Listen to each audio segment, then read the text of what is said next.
Sabe, nem toda cidade se define por seus palácios imperiais, por reis e rainhas. Algumas cidades têm a história escrita de uma forma, diferente. Pelo movimento, pelo suor, pelo encontro de caminhos. Hoje a gente vai para o norte da Hungria, para um lugar que talvez não esteja no roteiro turístico clássico, mas que é fundamental para entender o país. Miskolc.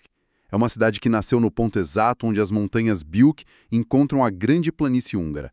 E a nossa missão aqui é desvendar as camadas desse lugar, entender como essa cidade-portal virou um polo comercial, depois se transformou no coração de aço da Hungria socialista e hoje busca uma nova identidade. E o que é fascinante em Miskolc é que a geografia dela não é só um detalhe no mapa, né? É o roteiro da sua história. Ela é uma cidade de transição por natureza. Tudo nela, da economia à cultura, foi definido por essa posição de ser uma ponte entre dois mundos. O mundo das montanhas, com suas florestas e minérios, e o mundo das planícies com a agricultura. Não é uma cidade com uma identidade só, sabe? É um mosaico, onde cada época deixou sua marca, uma por cima da outra. Vamos começar por aí então, por essa ideia de cidade-portal. Onde exatamente Miskolc fica? E como essa localização definiu o destino dela desde o começo? Então, Miskolc é hoje a quarta maior cidade da Hungria, é a capital de um condado enorme no nordeste do país, e ela fica literalmente espremida entre o finalzinho das montanhas Bükk e o começo da planície. A topografia é impressionante. A cidade se espalha por uma espécie de escadaria natural, sabe? Começando a uns 110 metros de altitude e subindo até picos de quase 950 metros. Nossa! Então ela não é uma cidade plana, ela ocupa esse relevo de forma bem particular. Exatamente. E essa passagem estreita entre a montanha e a planície é conhecida há séculos como Miskolci Kapu, o portão de Miskolc. Era o corredor obrigatório desde a antiguidade.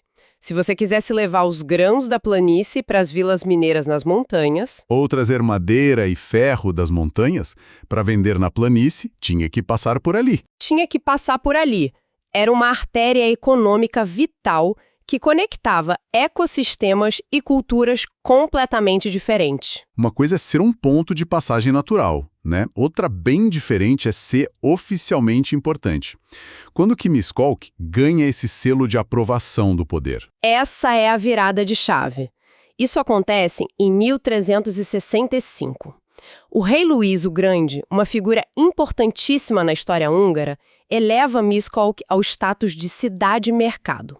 Isso, na prática, era uma licença para prosperar.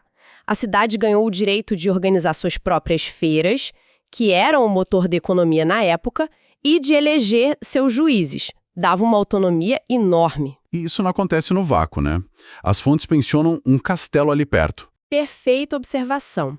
Na mesma época, o mesmo rei Luís estava reconstruindo e transformando o castelo de Diogior, que hoje fica praticamente colado em Miskolc, numa de suas residências favoritas. Ou seja, a coroa não só deu autonomia comercial para Miskolc, como marcou presença física e militar na região. Uma coisa fortaleceu a outra. Ah, entendi. Uma simbiose. Isso. A cidade-mercado abastecia o castelo e o castelo protegia a rota comercial. Foi isso que colocou de vez a região no mapa. Sabe, tem um detalhe nas fontes que eu achei incrível, que quase passa despercebido: os nomes das ruas. Você pode explicar essa história dos portões que não são mais portões? Ah, isso é fantástico. É a memória da cidade medieval viva no asfalto de hoje. Se você olhar o mapa do centro, as principais avenidas que saem dele se chamam Diori Kapu, Szentpéteri Kapu, Szabály Kapu. A palavra kapu significa portão em húngaro. Que demais! Então é como se as ruas ainda lembrassem para onde elas levavam. É tipo um GPS histórico embutido no nome delas. Exatamente isso. Os portões de pedra da muralha medieval não existem mais há séculos. Mas o traçado e os nomes permaneceram como um eco. Eram os pontos que controlavam o fluxo de tudo, né? Pessoas, mercadorias, impostos. E o mais legal é que ainda existe um fragmento físico disso tudo.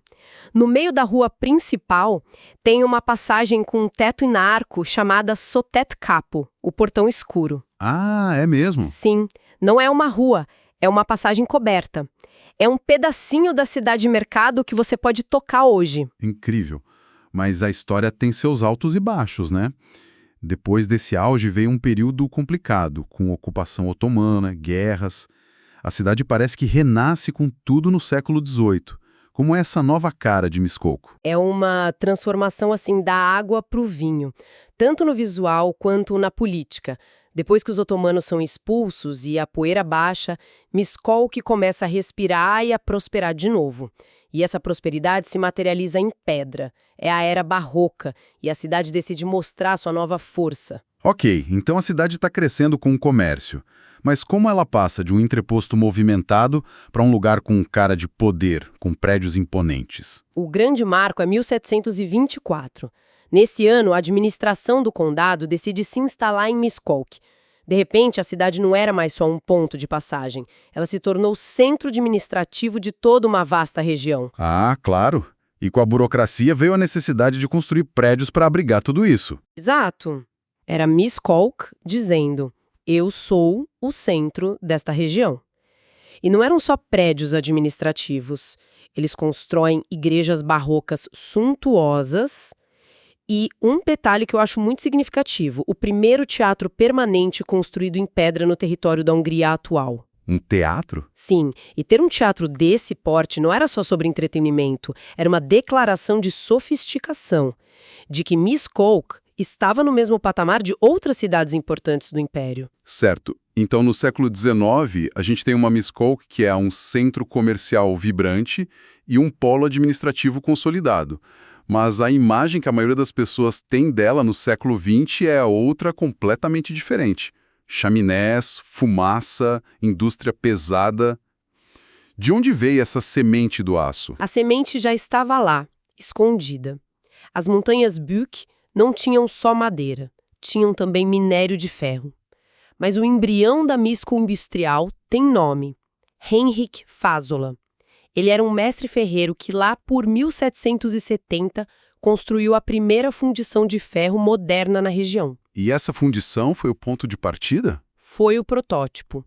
O forno original dele não sobreviveu, mas o seu sucessor, de 1813, está de pé até hoje. É conhecido como Uskohol, o forno antigo. É um monumento industrial incrível, parece uma pirâmide de pedra no meio da floresta. É um marco zero da indústria pesada que definiria a cidade por 200 anos. Mas de um forno antigo para a cidade do aço, o salto é gigantesco. O que provocou essa explosão? A explosão veio com o socialismo, depois da Segunda Guerra. O planejamento econômico da Hungria comunista olhou para o mapa e decidiu que o país precisava de uma base industrial pesada. E por que Miskolc? Por que o governo olhou para essa cidade e disse, é aqui? Foi uma combinação de fatores, né? Primeiro, a matéria-prima estava perto.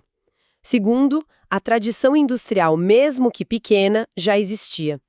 E terceiro, havia uma lógica política de desenvolver o nordeste do país, que era mais pobre.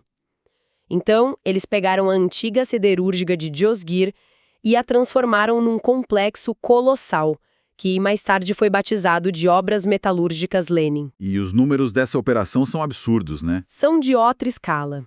No auge, nos anos 80, esse complexo empregava mais de 18 mil pessoas. 18 mil. É a população de muitas cidades pequenas no Brasil hoje trabalhando num único lugar.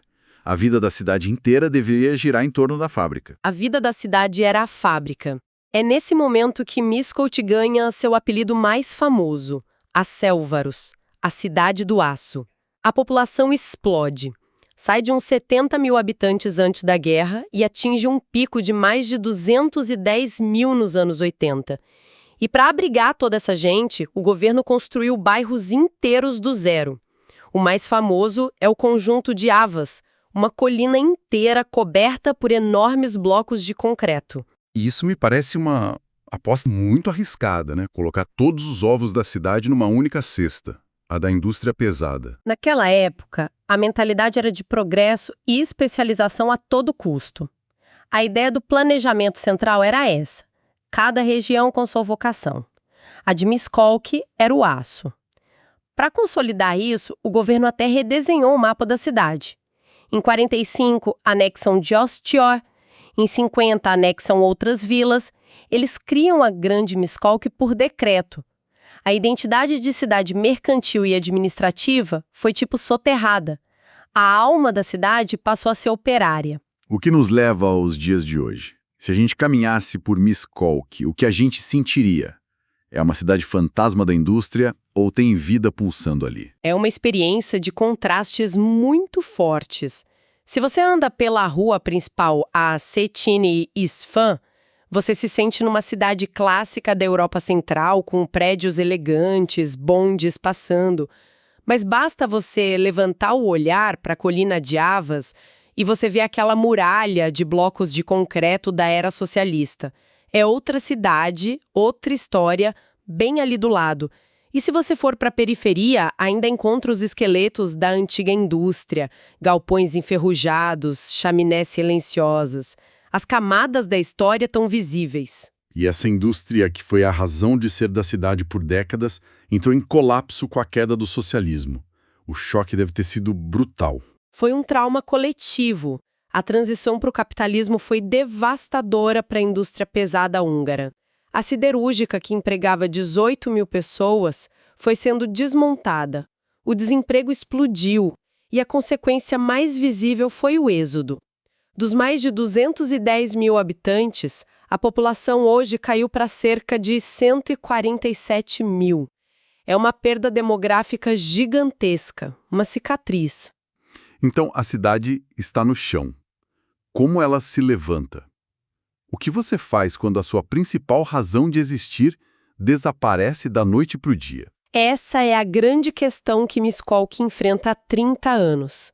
A cidade luta para se livrar desse estigma de cidade do aço em declínio.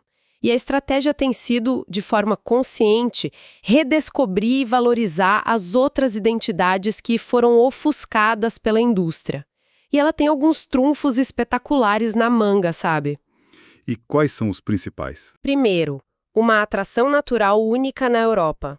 O spa termal na caverna de Miskolc-Taupoka. Você literalmente nada por corredores de uma caverna natural com águas termais. É surreal.